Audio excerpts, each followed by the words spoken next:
entertainment industry. And our department is partnering with the Muscle Shoals Music Association. I'm a board member there, and we're honored to present a second panel today for you guys. Part of our mission is education, and Suzanne Bolton, who's on the board, and I made a trip to Nashville back in the summer and met with about 20 of you guys, I think, and presented this idea, and everybody was like, yeah, this is cool. So some of these guys have never been to Muscle Shoals, so y'all make sure and make them feel welcome with that. Check out MSMA's website. It's under, we're not really under construction, but we're updating, and there's an online auction, some really cool items that are going to be posted for you to bid on really soon. And I'd like to thank our sponsors. Randy Bruce is here with Florence Academy Fine Arts at Florence High School, the Department of Film and Television. These wonderful students that are back here recording for us today. Ralph Murphy with ASCAP is here. Larry Bowser is also a board member, but he also works and is the manager at the Marriott. Pam Minitree, Renaissance Realty, Susan Beckett, First Federal Mortgage, and Rick Elliott from Rigatoni's. We're fortunate enough today to have one of our faculty members, again, Chandler was the first, but Walt Aldridge. We're very lucky to have him as a faculty member in our department. Walt has done everything that can be done in the industry. He's been a songwriter, a studio owner, a publisher, an engineer, a producer, a recording artist. You name it, Walt has done that. He has extensive experience with recording and mixing, spent 17 years as staff engineer at Fame Studios in Muscle Shoals, 15 years as an independent engineer in Nashville. He's worked on over 200 records in that length of time. He is an award-winning songwriter, has 20 gold and platinum RIAA certifications. He's been awarded seven number one records, over 30 performance awards from ASCAP, and he has been awarded a Bronze Star at the Alabama Music Hall of Fame, and just last year was inducted into the Nashville Songwriters Hall of Fame and the Alabama Music Hall of Fame. So welcome, Walt, and he will introduce the panelists. Thank you, Janet. Thank you all. Did I turn this on? Okay. Thank you all for being here, and thank you, engineers, for being our opening act here, of course, producers. I want to give a very brief bio introduction. You do have a more extensive bio of these gentlemen in your book that you should read. We could actually sit here the whole panel time and talk about all the cool stuff they've done. But I would like to introduce them just briefly, and if you'll hold your applause, please. Bobby Holland, Grammy-nominated producer, engineer, musician, born and raised in Nashville. He mixes, produces, and plays guitars on records like it's his dream job, probably because it is, huh? He's a Grammy-nominated engineer who's worked on over 15,000 songs and hundreds of albums since he started recording in '98, and has predominantly focused on indie rock and pop, but also loves great country, Americana, and jazz. Says, if you mean what you're singing, I'll probably love it. James Waddell is a producer, mixer, and writer, has worked with musical heavyweights from Dolly Parton to Beyonce, Ariana Grande to Mary J. Blige. His work has been awarded twice with Grammys, and while much of his time has been spent doing session work, he has also been known to write a mean hook, and his arrangements are flawless.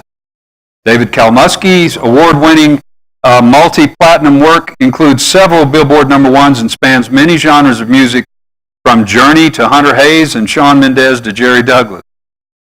David co-designed and built Addiction Sound Studios in Nashville with owner Jonathan Cain of Journey and engineer Chris Houston of Led Zeppelin and The Who fame. David, as is a trend with all our panelists, is an obvious fan of all kinds of music and has worked with success across musical genres. And last but certainly not least, Tim Lauer, top keyboard man for Taylor Swift, Keith Urban, and executive music producer of TV's Nashville. Tim is a man of many accomplishments in the music business. In addition to his involvement in many Grammy-winning recordings, he's been a composer for commercials by BMW, Coca-Cola, and NASCAR. His list of credits includes the likes of Sheryl Crow, Emmylou Harris, Robert Plant, and Blake Shelton. Ladies and gentlemen, please welcome our esteemed group of panelists. Now, first of all, we should define record producer for those of you that are community attendees and not just students here that might know. A record producer is not a person that sits at home and produces musical beats or whatever. A record producer is the overseer of any recording project, be it an LP, jingle, film, or TV, or other multimedia production.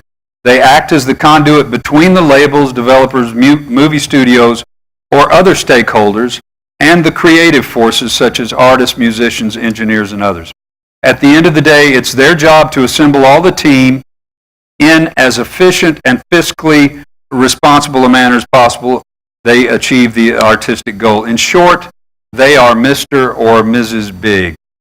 Might be helpful to conceptualize their job as the equivalent of a director for a movie, where you have to guide the actors, photographers, sound, lighting, and a host of others while controlling budget decisions and keeping the folks who are bankrolling the project as happy as possible. Having said all that, guys, the first question I'd like to toss out, did you set out to become record producers, or did you just sort of land there by default because you were willing to take on the responsibilities that maybe others wouldn't do, or you had natural skill sets for it? Would anybody like to? Okay. I think I came into production more from the creative side of things, not from the managing budgets and being a conduit between all these different communicators and stuff like that. I came at it from the background of a musician, and also as an engineer, and so the rest of it kind of the business side of stuff happened after the creative producer is also someone who a lot of times drives the creative vision of the project, or at least helps the artist realize their own creative. And so that's kind of how I came at it. Yeah, just doubling what Bobby said. It's you explained in the end being a bit of a know-it-all. I think we're all know-it-alls to a certain extent, and yeah, we are.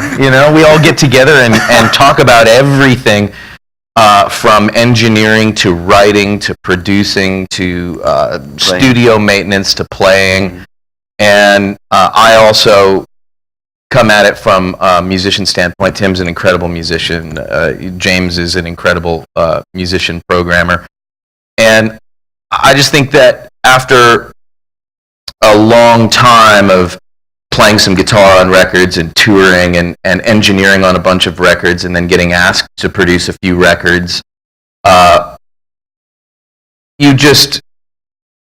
think producer is something, like you said, it's not taken lightly. It's not just the ability to maybe do something at home and creating a track. It is, in essence, you've produced a track. It's that.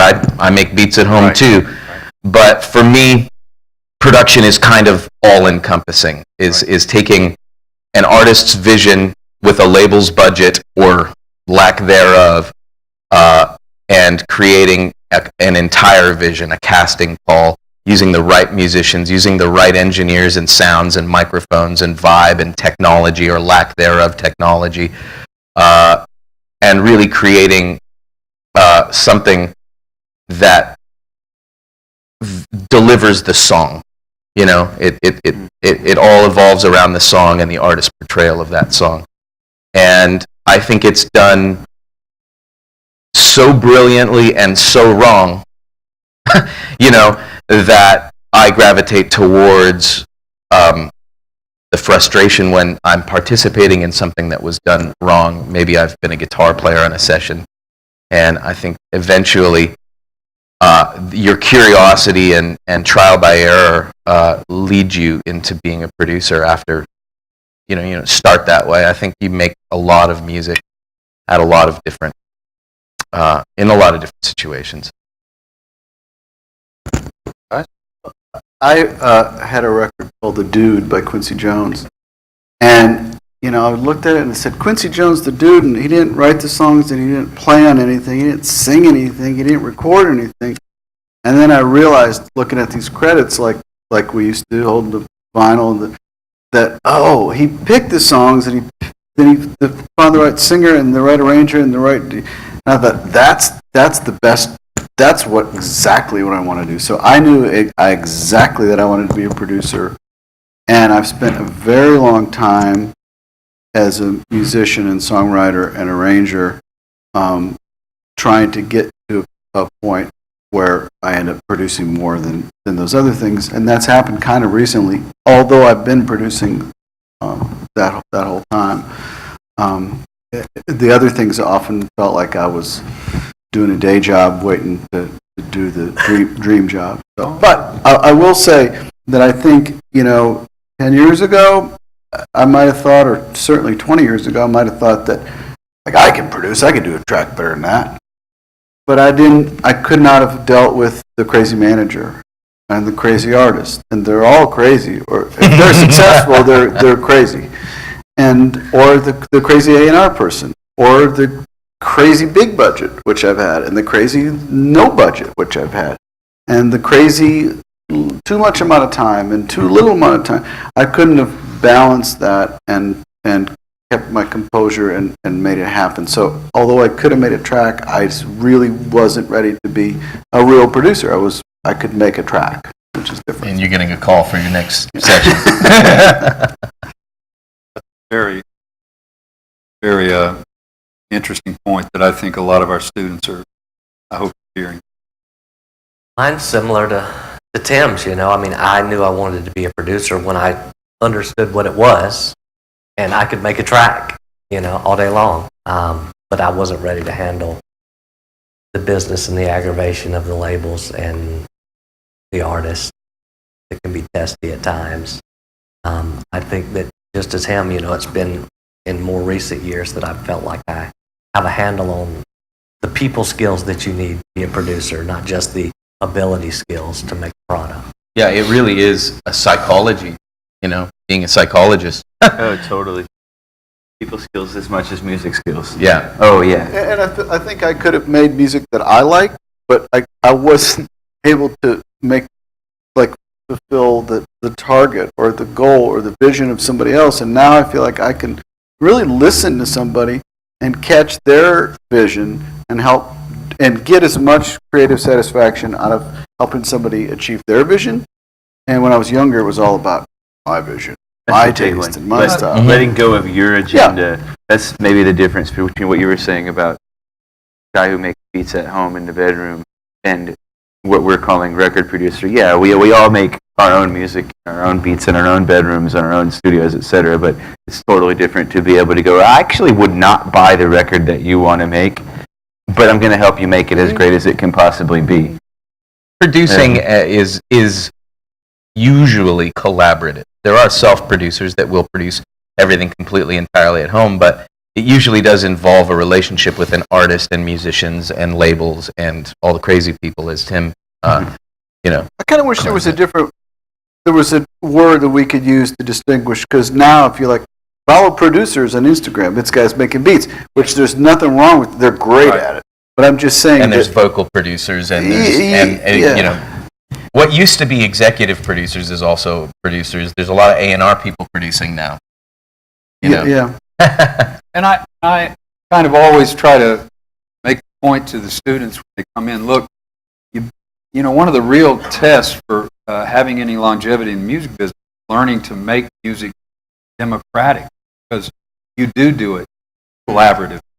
And we all start out with, my goal in life is to express my singular artistic vision without any pollution or any impediments. And that very rarely ever happens for anybody in the real world. You have to learn how to let other people have their part. You can do that, just don't expect to not have another job. Right. Yeah. Mm-hmm. Right. Yeah.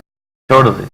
So, I'm sitting here thinking, I'm almost in every success story, and certainly in the music business stories that I know of, there's kind of a seminal moment, that moment when you happen to be standing in the right spot, or, we all know the ditches between here and Nashville are pretty much littered with bodies, talented people, but they didn't get that break or something.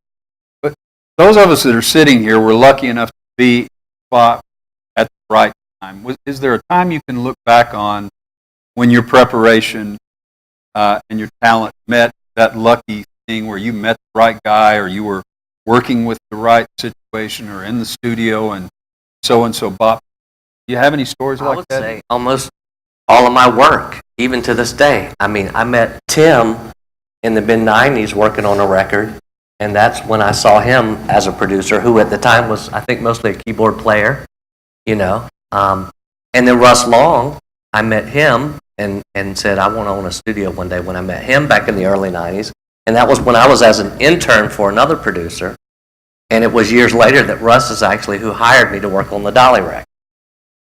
So I think that all of my, every day I meet somebody, you know, it's all, there's a potential there. I think the commonality is even what the engineer panel was talking about, the intern that stays in the studio beyond their 4-hour call and maybe spends 12 or 15 hours. For me, that was the move to Nashville. It was finally a place where I could actually not keep up with my compulsion to make music and to be surrounded by the guys on this stage on a daily basis, you know, 364 days a year.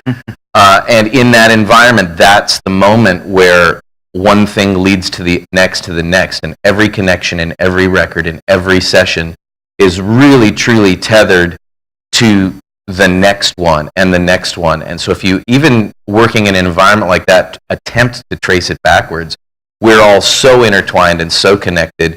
We've all worked on, residually, the four of us sitting here have actually worked on stuff together without any kind of plans. And I feel like that's probably, in a town like Nashville, man, I think we're all connected by 1 degree of separation. Yeah, it's one literally, for sure. I don't know any Music musician that's been industry. around for a decade in an environment like that that isn't somehow by 1 degree connected to each other.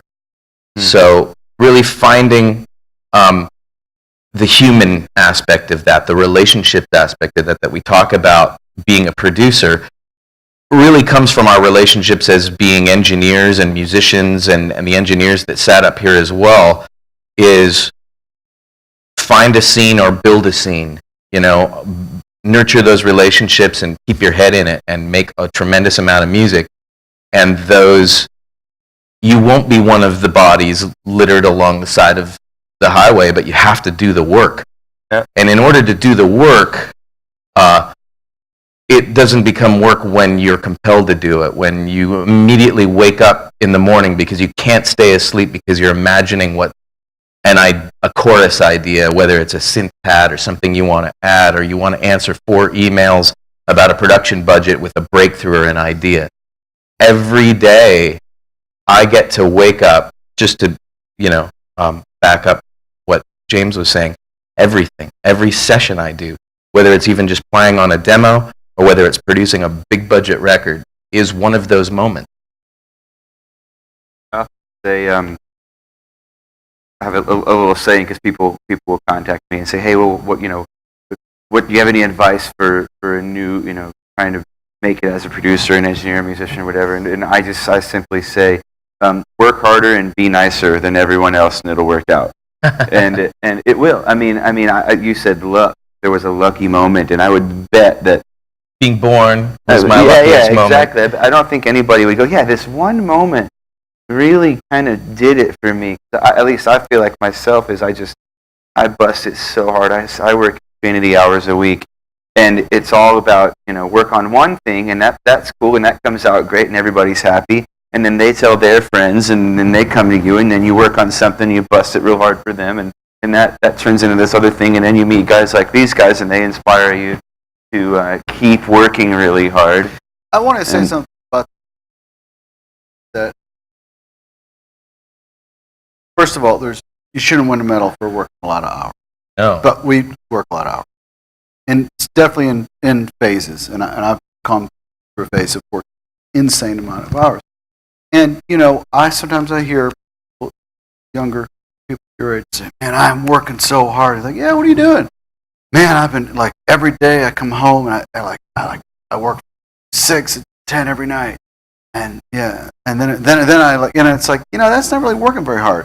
You know, I mean, working really hard is working really hard. I mean, It's maintaining 300 emails a day and budgets and all the crazy people and being in it and still managing to write and create and learn your craft and study technology and not get left behind, and new platforms and ideas and maintaining all of those relationships. All while being So creative. it's kind of hard, like an intern saying, I'm getting a little fried, and I'm just like, you're getting a little fried. I got 3 kids and in-laws and parents in town and 2 dogs and the wife and stuff and other things, and you're getting a little fried, and you really need to go because you need to kind of recreate, and you're kind of sleepy. It's like, I don't know about when you're going to move into getting paid over here, Yeah. I think, working hard means, for me, working hard means working from the time I wake up to the time I sleep 7 days a week, nonstop. I can't tell you the last time I had 5 minutes of free time or watched a TV show. Like, I don't know if that. Yeah, but the interesting thing is my life has evolved to the really close, great, nurturing relationships that I have are with artists and fellow colleagues and musicians. Totally. And when we break for dinner, Yeah, we man. hang out together, and there's obviously family time. And when you go home, you can still live the whole life. But I think that work gets replaced, or working hard gets replaced by this compulsion that we talk about. And if it's not feeding you and your energy and your desire to spend all of your time that you get put towards your career or your life or building who you are, then you're doing the wrong thing. Find what tells you. And it's like my lawyer, I got a new lawyer, and she just passed the bar, and she's, a young, cool, hungry lawyer that knows everything about every time, the new laws and bills are passed, and is reading law books and just so compelled. I mean, she found her thing. Us 4 will just kill you all day talking about everything from our love of music and technology things. That's not work, but we're working. That's a good point. Find what compels you, and then the motivational force won't make you tired and exhausted and frustrated. It won't make you entitled, because as Tim said, no one should get a medal for working hard. Working hard does not entitle you to anything. The payoff in the end is the art you create, the person you become, the life you live, and how you share that with people. And if you are driven by your compulsion, then you're going to be happy. You're going to be at peace. You're going to be exhausted. You're going to be tired. But you're going to come home and share your passion and the joy of actually getting to do this every day, and the successes and the rises and falls of it. Let me say that you're a songwriter and you're writing about relationships. The songs aren't probably right. So you should be with other people. If our mix engineer, you don't listen to other people's mixes or the radio, you probably will get stuck in a rut. If you're a producer and all you listen to is the music you make, and if you're only inspired by music, I mean, I get inspired by visual. I love going down to Chris Center and, whoa, I'll see a thing and there'll be like blue square and an orange dot, yellow triangle. Have you visited the Tennessee River yet? No, I've heard I should dip my toe in. But then I look at that and I go, why am I inspired that? And I think, because there's 3 simple elements, and I'm still in.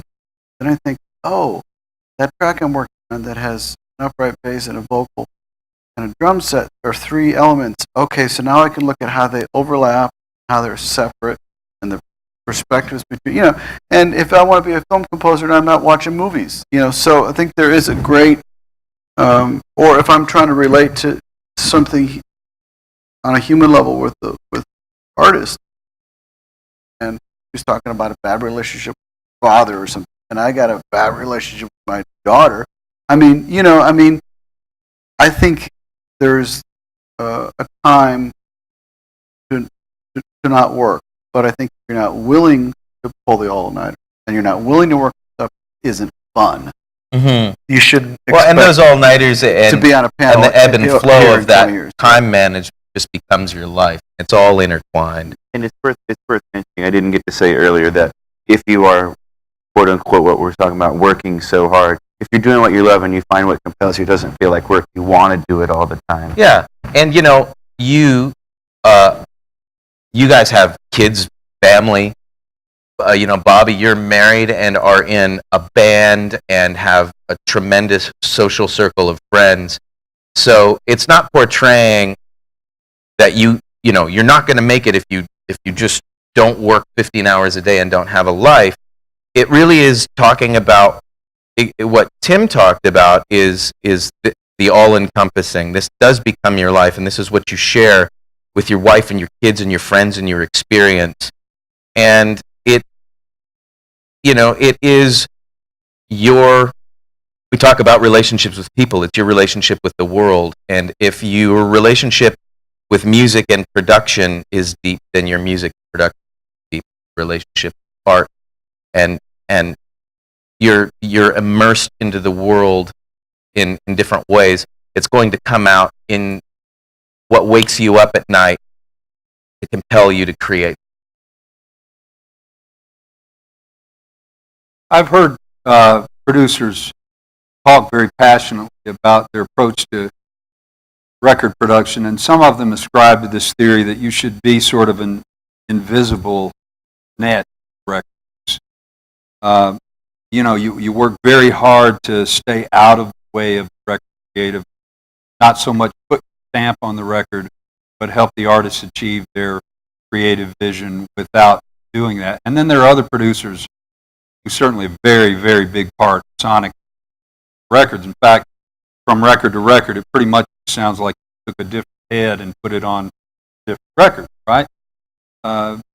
Use very similar musicians and engineers and sound. Do you find yourself falling in one of those categories or believing strongly in one of those categories, or does it change depending on what you work? I think I fall in. I think that you're perfectly right. Which you've category? got the babyface producers.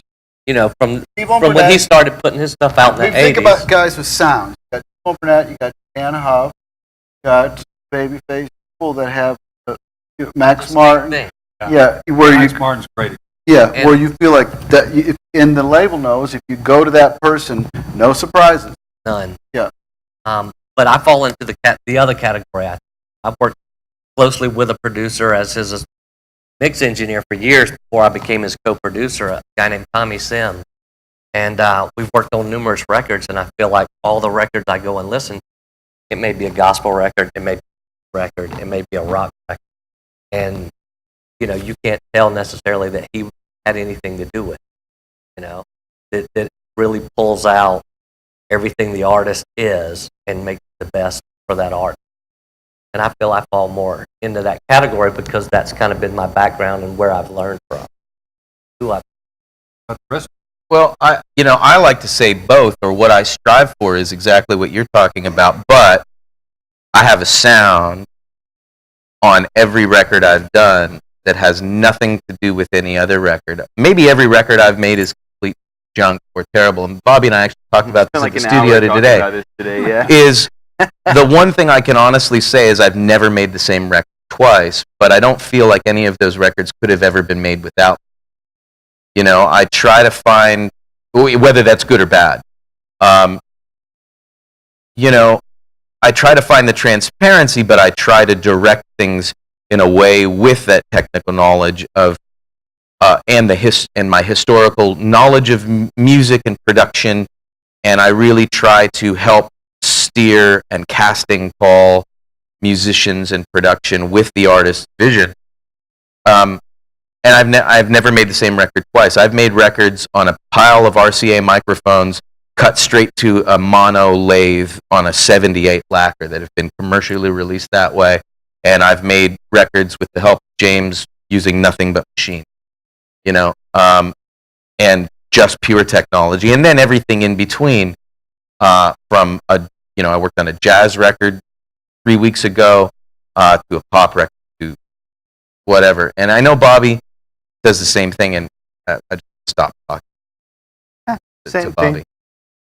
Absolutely. So another saying I tell artists sometimes is in regard to this very conversation is I say it's your wedding.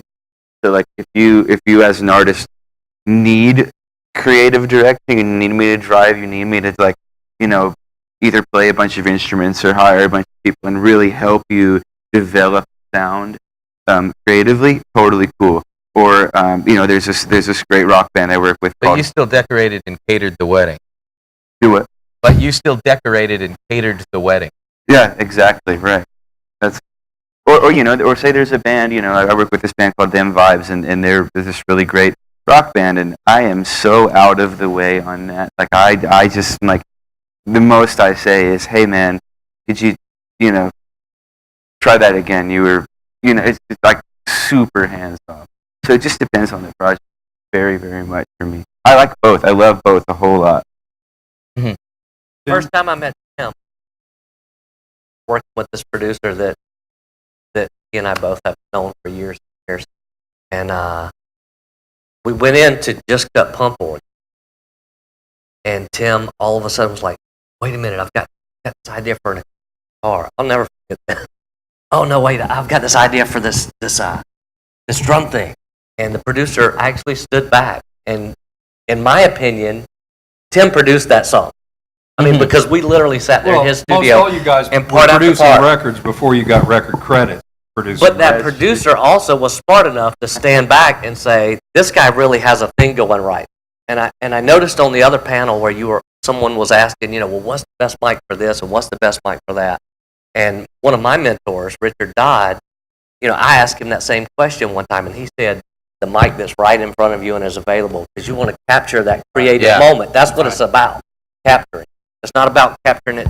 It'd be great to capture it with the best whatever, but if you take too much time to put that stuff together, That's awesome. then you're not going to capture that creative moment, which is what you want." And that's what this producer allowed him to do. And to capture on that too is that being the producer is to be able to delegate to really creative people with great ideas and not to keep building up Tim. I remember a record I was producing with Tim on piano.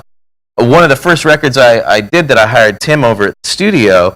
At one point, in the middle of a take, he stood up at the piano and was like leaning over, and I said to Ethan, the engineer, "Oh, we got to stop. I think a piano fell off, or a microphone fell off into the piano."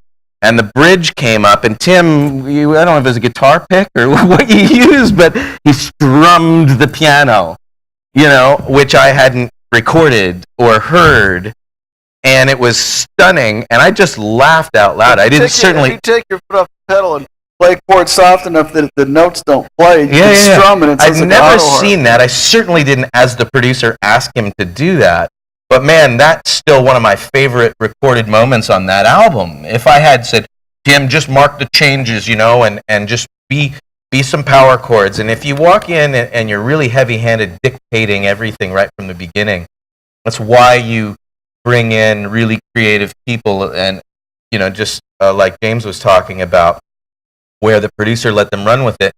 The interesting thing is at the end, that producer you're talking about got to put their name on the record. I got to put my name on this record.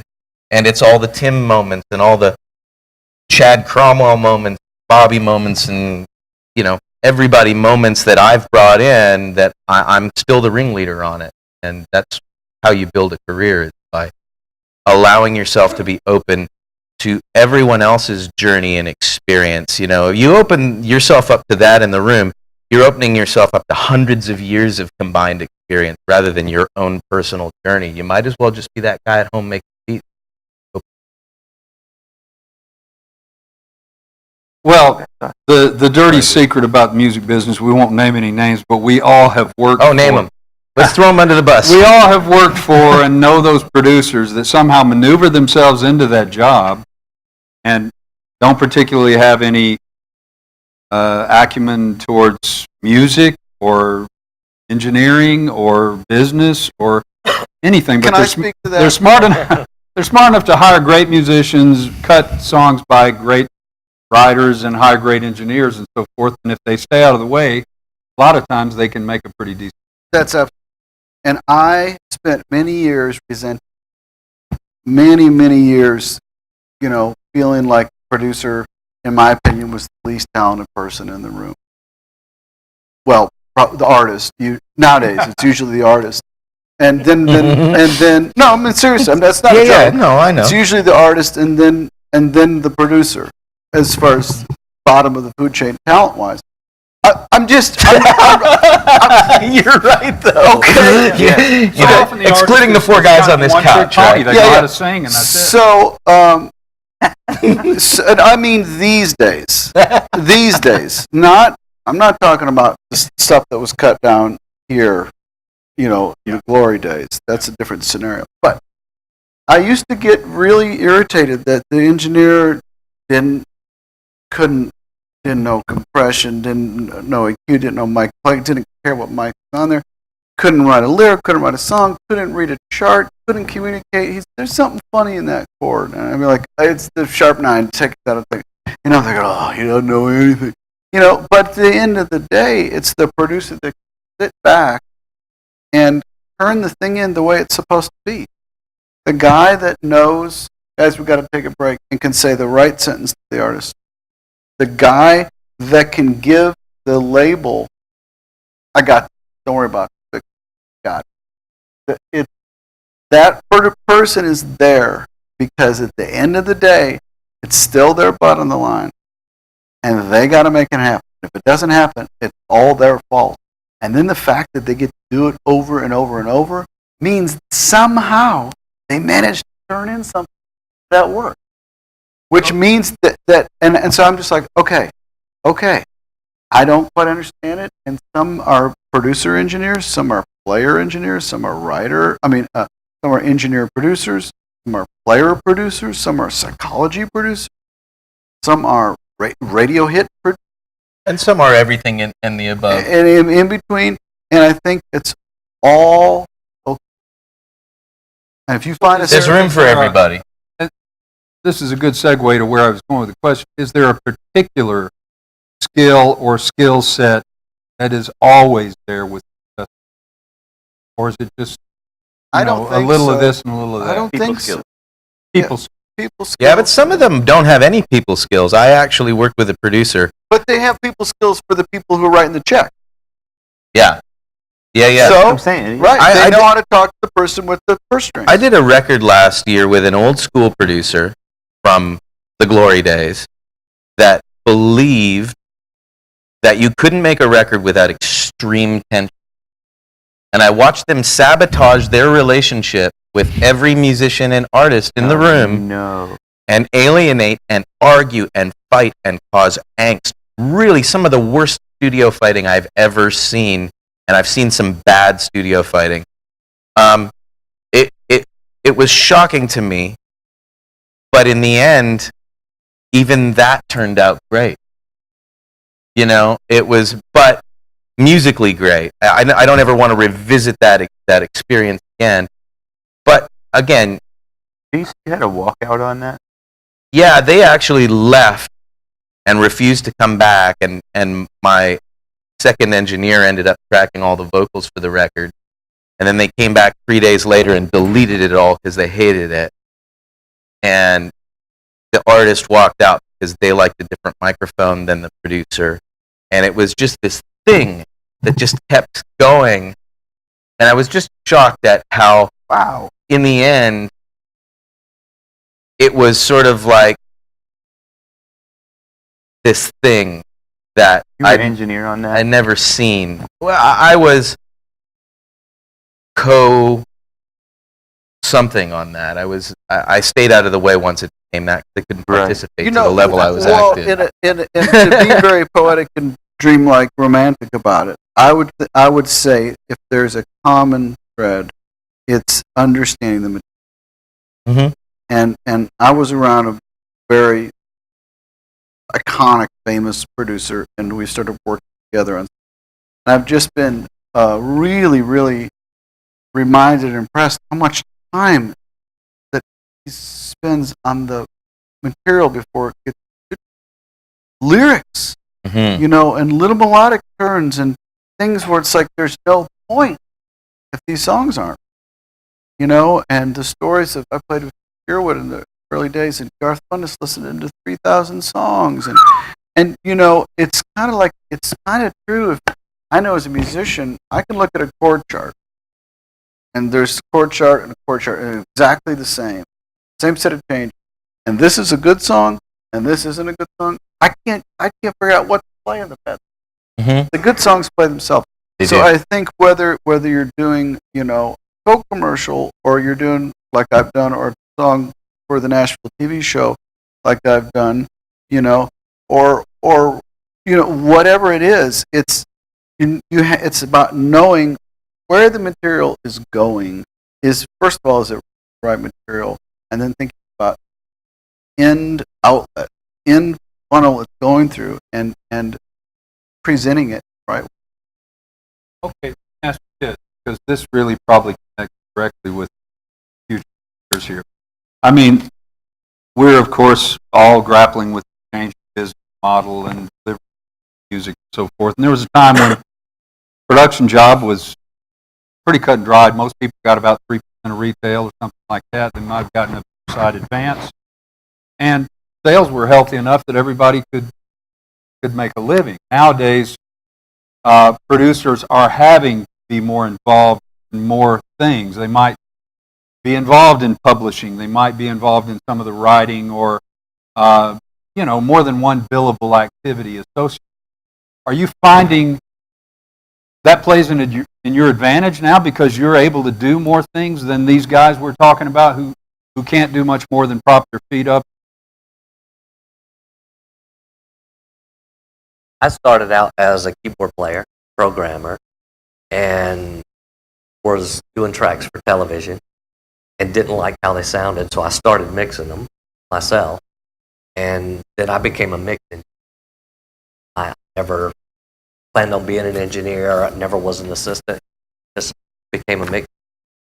And then that, evolved to what I do now. But now as a producer, I can do, although I can do all of those, I don't always, because like Tim said, it's about the song and what the song needs. I play on 20% of the stuff I produce, but there's that 20% of the time that I know I'm the guy that play that part.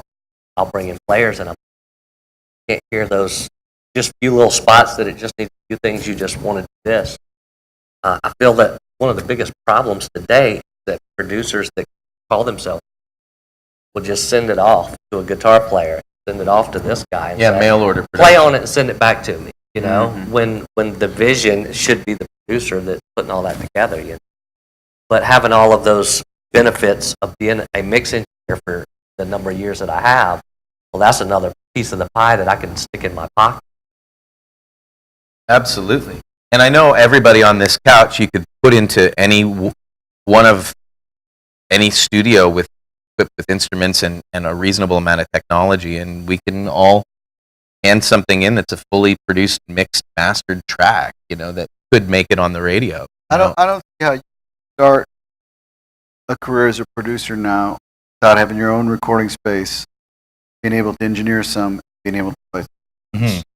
And then for the billable hours thing, again, it's funny, Bobby and I had these conversations. We drove together, and it's sort of like on the lean budgets and things that you really want to work on because you believe in the artist, think it's monumental. Well, I can play a little guitar. I can do all the editing. I can mix the entire project myself. I have a studio that we can record it in, and yeah, it's all billable hours. And that when you do that well enough in a lot of areas, It's not really billable it's hours. not billable hours. That's a wrong term. Because it's billable for less hours. But my point is that you get to pick and choose based on the quality and your connection with the love of music for the lower things. But when the bigger scale things come along and you've got that skill set, I've gotten to mix some very big records. I've got to engineer and mix some very big records, and I've gotten to produce, mix, and engineer records, and maybe play guitar and mix, or play guitar and produce, or not play guitar.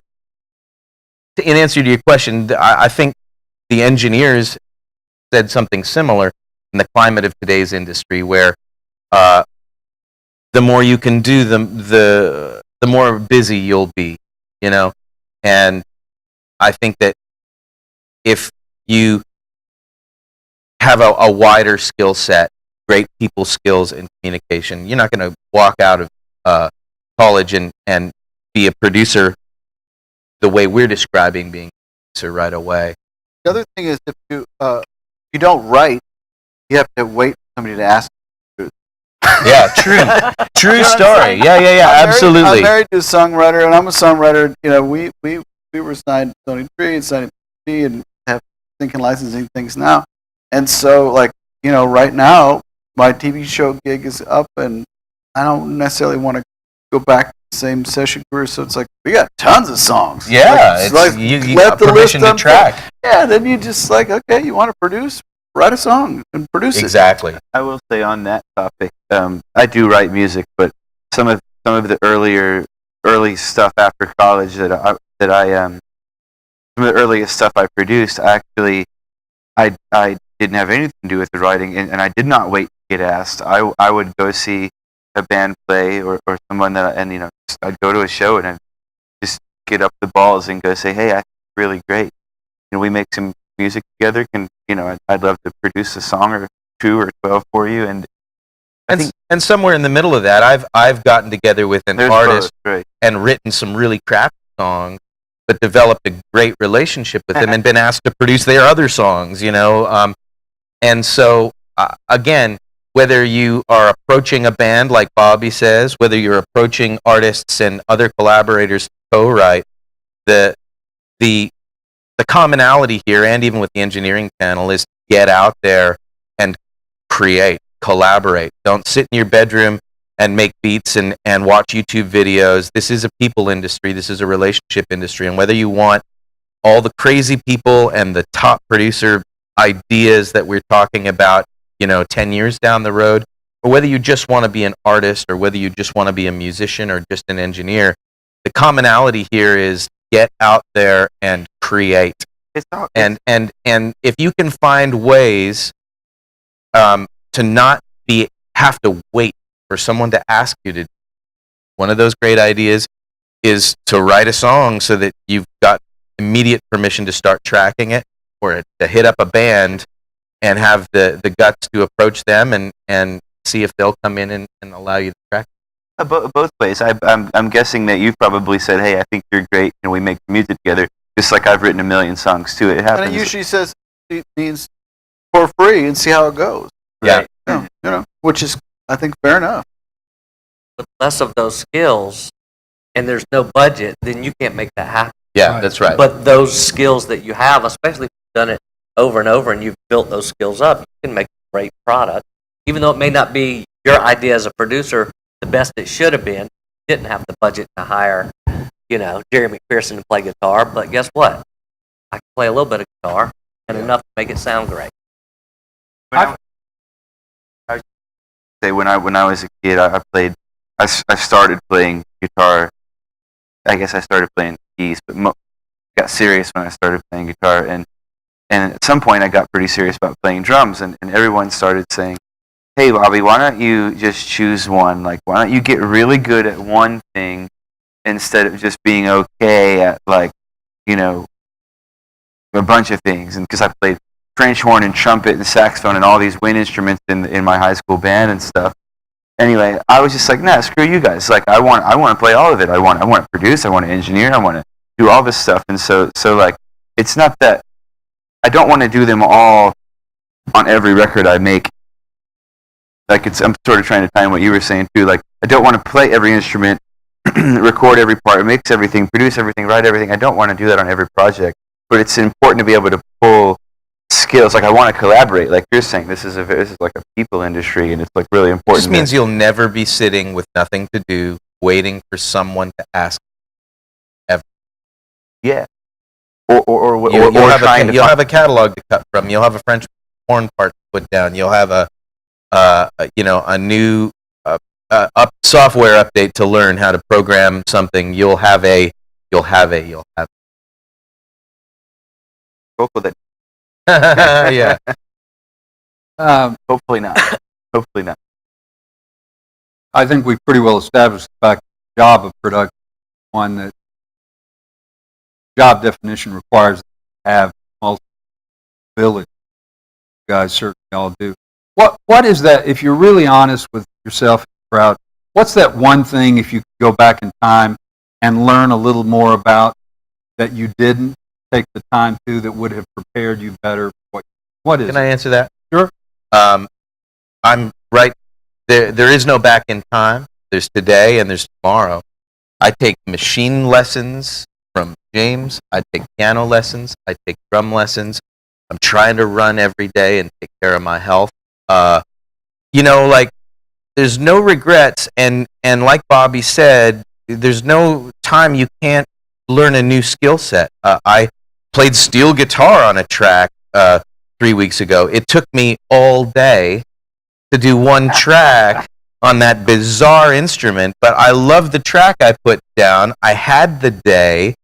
I had a tremendous amount of fun. I expanded my thing. I'm not steel guitar player for hire, and I certainly could have thrown a couple of $100 at a great steel player, but it's the challenge, it's the love, it's the music, it's the creation, and I find that you will find time to keep growing and never stop, no matter what. I've been doing this for 32 years, every day of my life, other than maybe Christmas. But I don't know if there's a Christmas that I didn't maybe tweak a vocal or something, and I am learning more now, tomorrow, tonight at the hotel, than. What do you make fun of me? We're saying We you don't have just- kids. What's that? Don't have kids. Yeah. True. I like what David said. I went to college for music production. I also played a bunch of wind instruments and stuff, and I have a clarinet in the trunk of my car. I don't know what I'm going to do with it. cool, man, bring it. You'll figure it out. But I'll echo David that, like, maybe in the past, I don't know, if I could say one thing, I probably would have, like, gotten better at piano when I was a little kid. That'd probably be the one thing. But mostly, like, I'm learning more now, and I'm more motivated now, and more inspired now than, like, ever in my entire life. Yeah, it's a great time to be making music. There's so much available to us. It's so, we've got a great community. We've got that. You want to figure out anything, we've got the internet. Yeah. Yeah. I'm not a no regret guy. I've got lots. I wish I had. If I could play guitar better, I play. But if I played guitar better, music that I do in the town I'm in, that would be a huge help. Start now, you'd be For great in me. a year. Well, I mean, you're right. If I set aside 30 minutes a day, That's it. I'd really. 1 get- year from I'd now, get you'd be somewhere. incredible. Well, see, I can do that. Yeah. But I mean, Yeah. next stuff I hear in my head that I. Yeah. I only feel like if could- I hand you any instrument and give you 30 minutes a day and check in on you on a year, it's going to be great. I mean, like that. I'll take that as Anybody. a challenge. I like. I'll trade you for some piano lessons. Let me open it up. Let me open it up here before we close it down to any questions that we have.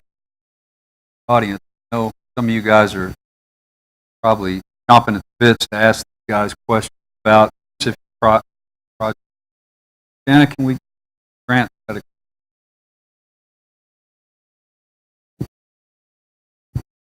Thanks for doing this again, guys. Bobby, I'd like to speak to what you said about being multifaceted and doing many things. I myself am that way, and I've received a lot of pushback, and I'm just kind of like, screw you guys. I'm not the guy that does one thing. However, I'm not at the point of having the confidence of being able to say, screw you guys, I do that thing. Was there a point where you reached that and was like, okay, to me, it feels like, okay, that's good advice for some people, but may not be good advice for me to say, do one thing and one thing only. Because to me, a producer is exactly the guy who does multiple things. No confidence. Just do it. That's why I look at it. Like, I'll sit down and do something and totally just do it until I know it's good. Like, that's how you get good at something. You just do it. Nike. Can I say the highest paid and the biggest stars in the behind the scenes are the special, right? I mean, we're on this panel, but we're not stars. We're just not. We're you know, it's the people that, you know, say, I am a mix engineer, this is all I do, and this is my sound. And you either like it or you don't, and stick with that, that decide at some point they can still charge $3,000 a mix and put their initial speakers. And what? You know, or certain musicians that say, this is my thing, this is what I do, and you know when the person comes in, they just do that. And the producers, most of the most successful producers have a sound, and the artist comes and funnels through their sound. Now, sometimes I think, man, I love writing strings. I said, if I just done more, I was focused, I could David the new David Campbell or Paul Buckness, and then I'll get to a string gig, and I'll be like 3 hours into it going, I love writing for strings, and then I'm 9 hours into it going, man, I also like to play. So I know from my own personal wiring, I'm glad that I do the variety. Me But too. I just want to say, though, that the absolute tippy-top thin veneer rarefied air folks are extreme specialists who do the same thing over, over, over. But And people come to them for that. I'm not envious of being first on the plane. Oh, see, it just we actually had this same conversation another week about half the stuff on the way down here this morning about specialists versus people that are specialists versus being versatile, and like I feel like I don't want to have a thing. I mean, maybe I do a little bit have a thing, but I don't want to be like a guy that's an extreme specialist because yeah, you know, like you're talking about how you do a bunch of stuff but you lack the confidence. But I don't know what you do, and I'm guessing you should probably find some confidence, because I'm sure you know, work hard and just do it, and you know, confidence will come. Do anything you wanted. Do everything you wanted. No? Yeah, we're just waiting for a microphone to be. I got a question for like all you guys. So I know, Mr. David, you was talking about how chaotic it can get into the studio. What is like your, I guess, go-to technique to like cool everything down and try to like get the track done, get the masters done, get in one accord with the musicians and all that type of stuff? Like, what are the go-to techniques that you guys have developed over the years? That's a great question. And it is going back to being a psychologist. I actually was raised by a mother and sister, so I have really good drama management. You know, they're a little crazy, like a crazy mother and a crazy sister. And I feel like there is, rather than one specific skill set, I think that people that do develop these relationships, like him and like we all talked about, the better you are at being intuitive and listening and really getting to know somebody. I feel like some artists, you need to push in a certain way and you need to challenge to make them better. Other artists, if you push in the same way, you'll make them cry, you'll make them break down, you'll make them insecure. And those people, you need to always compliment and comment on the great things and not focus on the bad, but really manage in the moment. Hey, I love it when you do that. Let's listen to this character in your voice for a moment, and let's really revel in this. This is amazing. Can we bring more of that? You know, that one example. Compliment sandwich. Well, but I'm saying that one example is like one of 20 psychological facets that you will find dealing with alphas, dealing with, you know, people of different everything, different backgrounds, different age. You know, I've been doing this a long time, since I was a little kid. I'm third generation musician, so I dealt with my grandfather's generation of making music and their ideas, and then I've you know, as Tim's worked constantly with you know, actresses and people from a totally different world, that, you know, there is a psychology to all of this, of people from completely different ideas, backgrounds, social status, and I think that the better you are at establishing relationships with your classmates, with your peers, with friends of your parents, these are the skill sets that you're going to develop as a person to have those kind of relationships in the studio, to be able to diffuse situations appropriately, or to be able to bully a bully back to stop them from, creating another situation as well too, and everything in between. That's a great question, but it's a very difficult one solution answer. That takes time, experience a lot of the time. Yeah, but I mean, if you are, You can figure out someone's core fear and their core need. yeah, You can diffuse. but if you're also someone that doesn't establish relationships and feel really close and connected to people, and you're very introverted, this may not be the thing for you.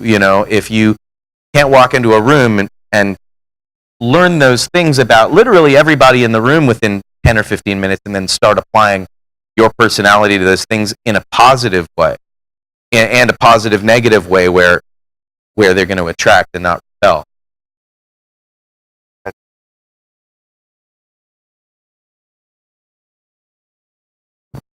Anyone else? Any other questions about prep or anything else? These guys are able to speak to your questions about other aspects of the industry or other jobs within the industry. If you have the hand over here, if we can get the mic.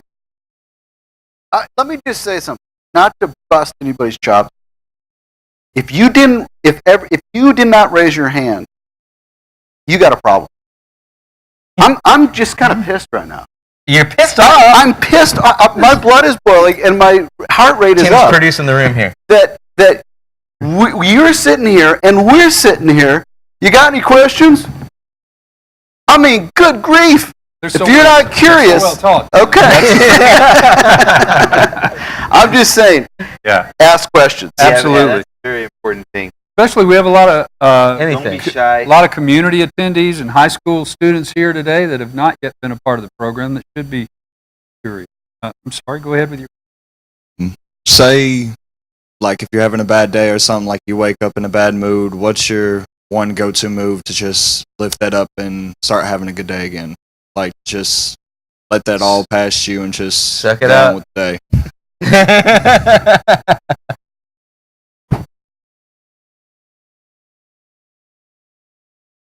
Yeah, I know. Really. I get up every day. I do what I love every day. I don't, Day Maybe- after my there may be father rough died, I days, played the but- Grand Ole Opry. I mean, life is dramatic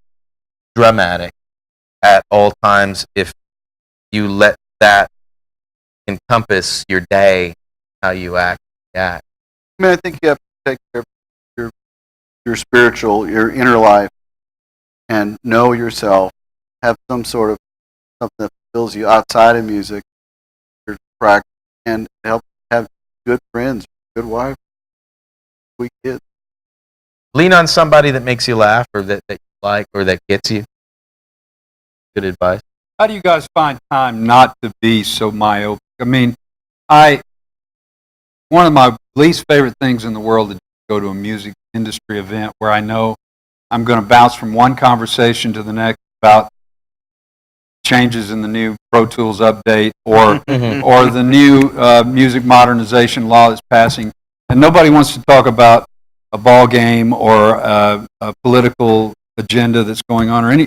I mean, we seem to not have time to do more than try to stay updated on technological changes and things that are going on. It's hard to be complete people. I think you just spoke really hard, but you got to work hard at that, don't you? I mean, I came up with 3 years of television of really, really, really intense, really intense. And then I took like a lot of the summer off, and right now I'm kind of between stuff. So I'm catching up on some books and some TV and catching up on sleep. And so I know there's going to be a time when it's back there, but right now, man, I'm home for dinner and tucking in kids and going to the house. Also, navigate yourself, like I said, when you're all encompassed, your friends become the music and things. But the interesting thing is my answer to that is book a session. I've never really caught up on cars and political ideas and things more than on a session. It's like we're connecting with friends and people. We're not always talking about Pro Tools updates on, you know what I mean? Like if the community is right, like I have deep philosophical conversations with friends, and then we will switch into the Pro Tools update for a moment. Yeah. You know what I mean? But How many times have we talked about like string theory and multiverse theory and simulation yeah, life theory and and death and relationships and girls human and condition? cars and everything else. I think that it really is the main thing. In fact, if somebody's on a session and all they want to talk about is guitars and pedals and recording and things, it's just because they've just arrived. You know, the funniest conversations in the world really just kind of happen with people that are really connecting on a personal level, and they just happen to be your colleague friend. When that happens, and I'm at a music industry schmooze event, and everyone's talking about Pro Tools updates or pedals or what with the music modernization, whatever, all the industry stuff. I always try really hard to find a way to segue that into another non-music industry related thing and actually make a meaningful relationship with someone not based on all the nerdy things that I do like. I mean, I'll talk about microphones till you want to kill me, but it's also really important to not talk about microphones.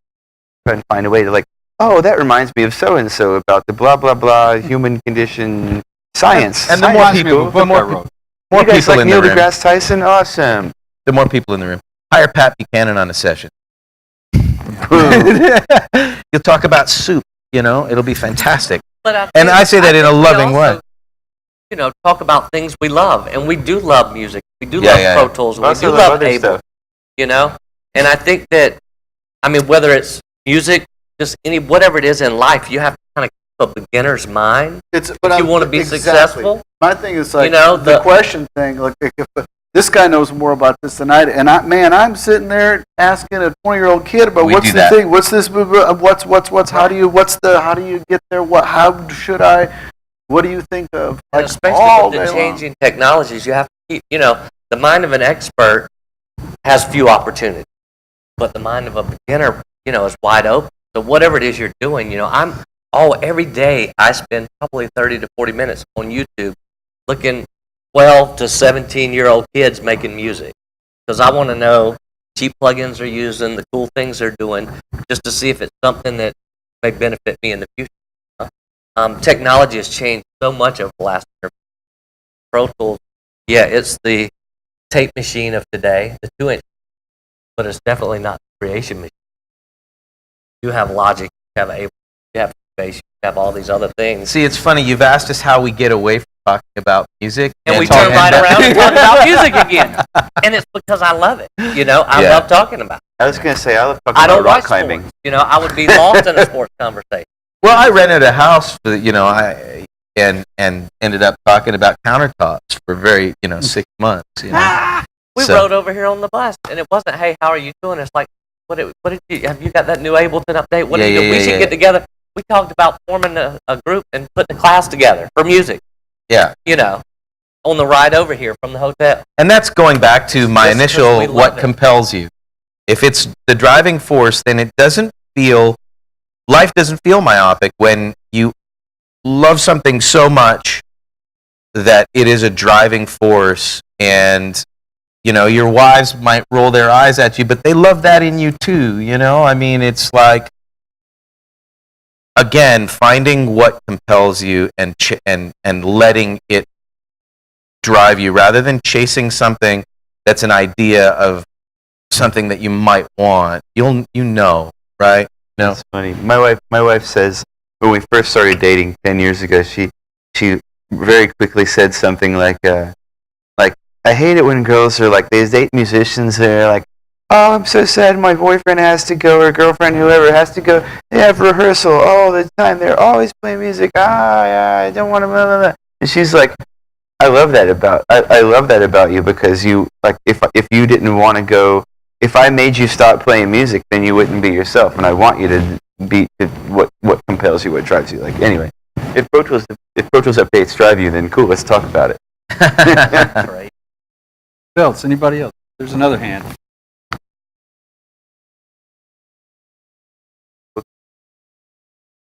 Yeah. So since y'all are producers, y'all tend to hire session artists to play. Is it smarter as a session artist to be really good in one genre or to be okay in every genre?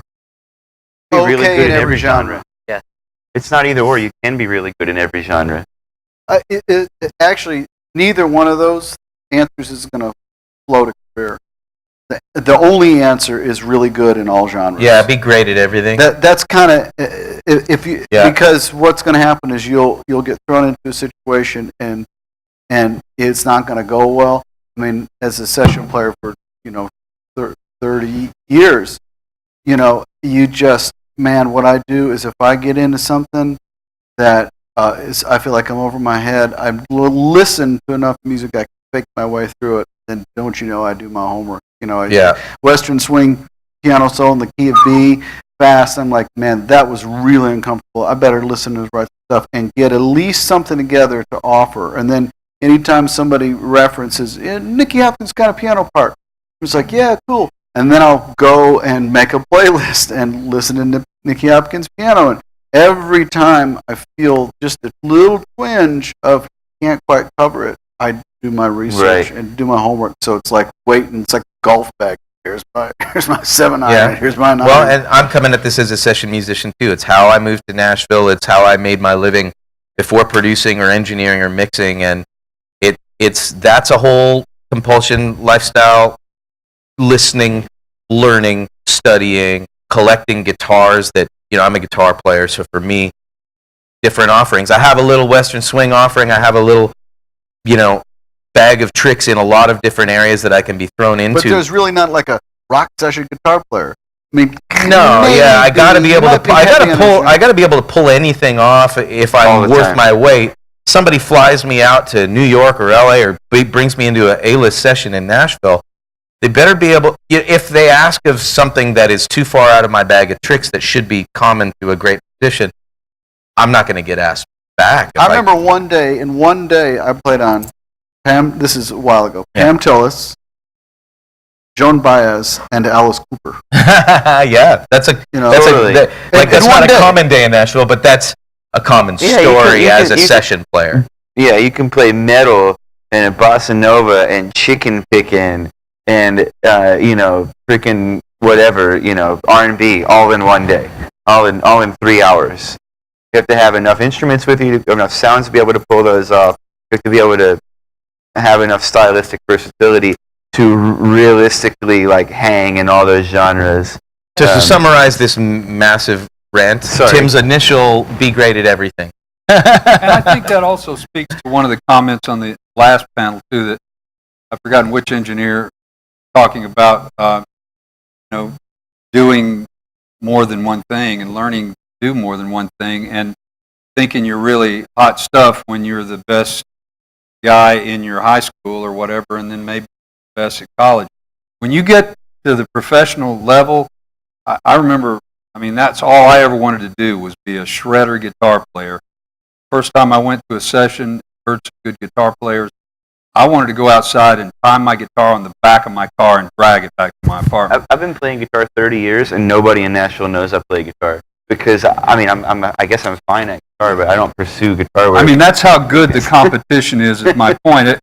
To answer that question, you've got to be great at everything to compete with the likes of these guys, and these guys are only a very small sample of what's representative up there. There are guys, that's one of the common fallacies I think about Nashville, Tennessee, is thought of as country music. There are guys in there that blow your doors playing jazz or blow your doors playing rock and roll, whatever, and they switch effortlessly between those styles. So the right answer is exactly what they're saying. You got to be great at everything if you want to make a living. And I think in the studio, as a producer or engineer or as a musician or a songwriter, it's really unfortunate, but it's true that you have to the breadth is more important at the beginning. Because I think about Get more higher.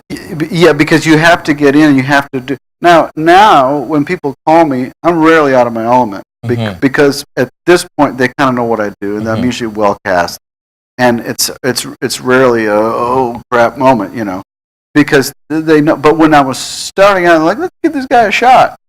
That's same thing with an engineer. An engineer gets to like, here's my thing, and like, we'll call this guy, come be you. But starting out as an assistant, you're going to be with a lot. Yeah, you need the width right at the beginning to just get all those opportunities. And if you're really, truly great at something, people notice. And you get called back. And people, when people say, I always get hired for this, but what I'm really good at it is, I kind of, the older I get, the more I feel like other people tell you what your value is. And sometimes, and I've fought it, but sometimes you just think, what they keep hiring me for, obviously there must be a hole there that I'm filling. Yeah.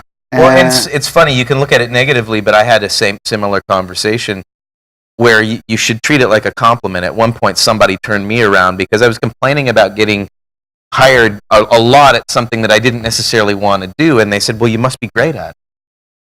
And then it's like, and you don't realize, because it seems so remedial and easy to you, that you, what happened, it's like the guy that lays tile, and like I try to lay tile in my entryway, which I would never do, my wife would do, and it looked pretty good, but then dude comes in and it's like, wow, that's some tile laying. Pretty good's not good enough. He tried less than my wife tried to do it, and it was just another day at work. That's how it becomes when you become, Hopefully you're effortlessly great at all the things that you want to do. Yes.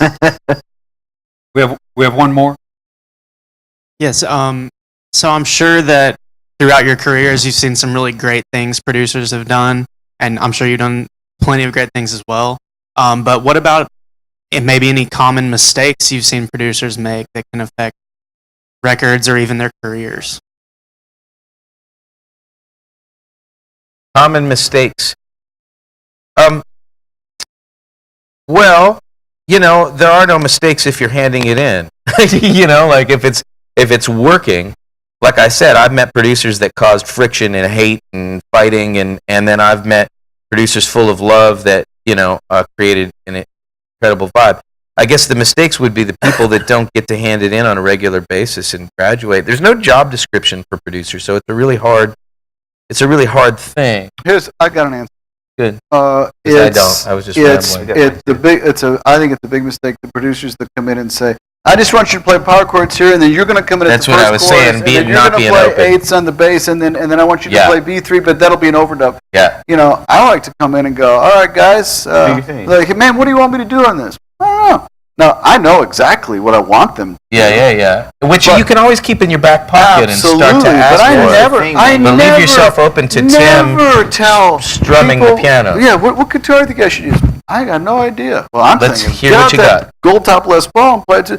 But I just want to see. If they play something wrong, then you can say, why don't you try this? They might grab a baritone and do something that makes the hair stand on your arms, and you go, I'll that. I'll always wait to see what the surprise instinct is. That's right. And then I can always you can rope it in. Because I always try to finish a version in my head before we start. So in my head, it's already done. But I don't tell anybody that vision. And then I see, and then if I get in the weeds, then I tell my your vision might change. Or you can find a way to make them. Sometimes it's how you tell your vision, and the guitar player, if you ask him, why don't you move down a fret? There was something you did earlier. Move your, and that's the chord you were playing, and all of a sudden they said, oh yeah, that was something I did, when it was nothing they ever did. It was the producer that had guided them. Here's another mistake, I think, is talking to musicians and singers and engineers and technical. Like what? Talking to them in technical terms. Yeah. Like saying to an engineer, I don't know. I'm trying to think of an example. I think it's more effective to tell people I want you to play like you're on Saturday Night Live for the first time, and all your friends from high school are watching. Sure, yeah, You know? absolutely, yeah. Or I Using want to- imagery, dark and character bright. imagery. Yeah. I mean, I worked for Ray Davis of the Kinks, and he put me through this whole thing. Play like Spooner with the cigarette up on the top of the world. Okay, now play like a session player in London in the 60s. Now play the world tour like Stevie Wonder. Okay, now play like, and he just put me through this. What was Brian Eno's cards? Yeah, those oblique Strategy cards. Look up oblique strategy. But in other words, instead of telling me what chords to play, he put me in a situation, in an era where I could become an actor. Yeah. So either from an emotional point of view or referencing a character, so you become a character actor. Oh, now that's fun. Last week I did a session and the guy wanted to go jazz. I said, no, approach it as if I'm still here in Nashville, but you're Willie Nelson and you're in Texas and we're cutting this track. He said, oh, I got you. That's, And to me, that's what I... instantly knew where to go with. Yes. Yeah. Agreed. Another mistake I see a lot of producers, and they kind of mentioned this in the engineers panel a little bit, but entitlement.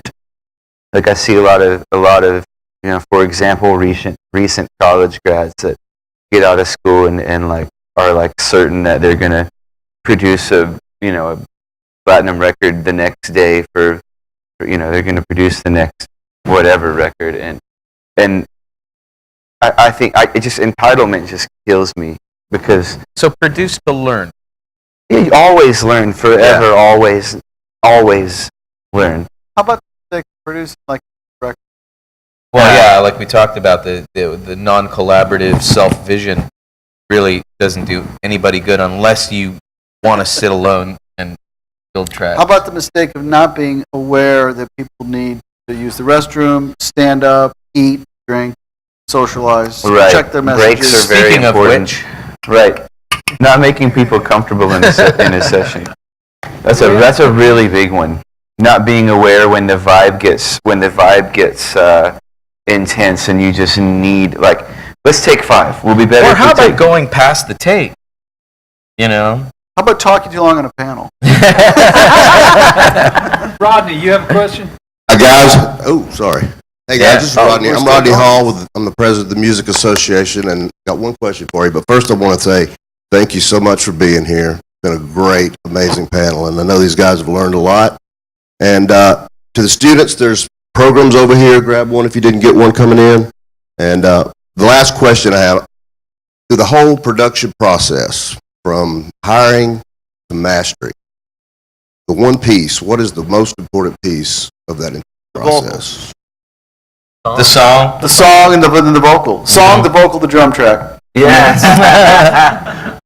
This song. Song! It's all I need is this lamp It's always about and the this song. chair and this Yeah. table. Hey, can I say one more thing? Yeah. Wouldn't it be exciting if all you guys like really got a scene? I know there's a scene here, but I mean like really got a thing going here. Like what if you didn't move to Nashville?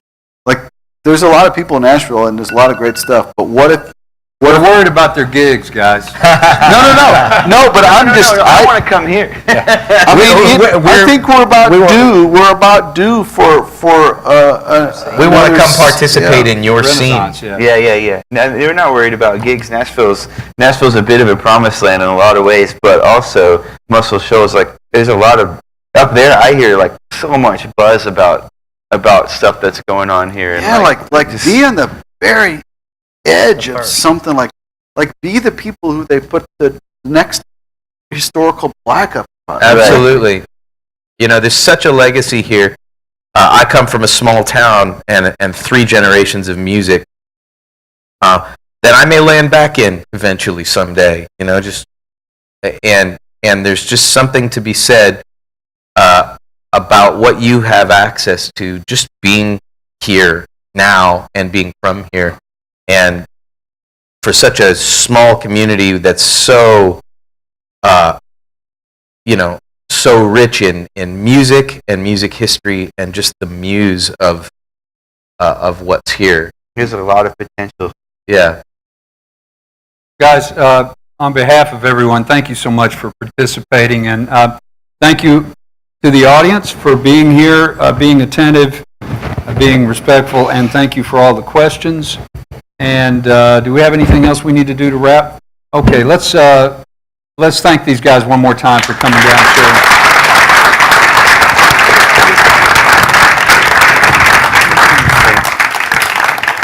Thanks so much, guys. That was great.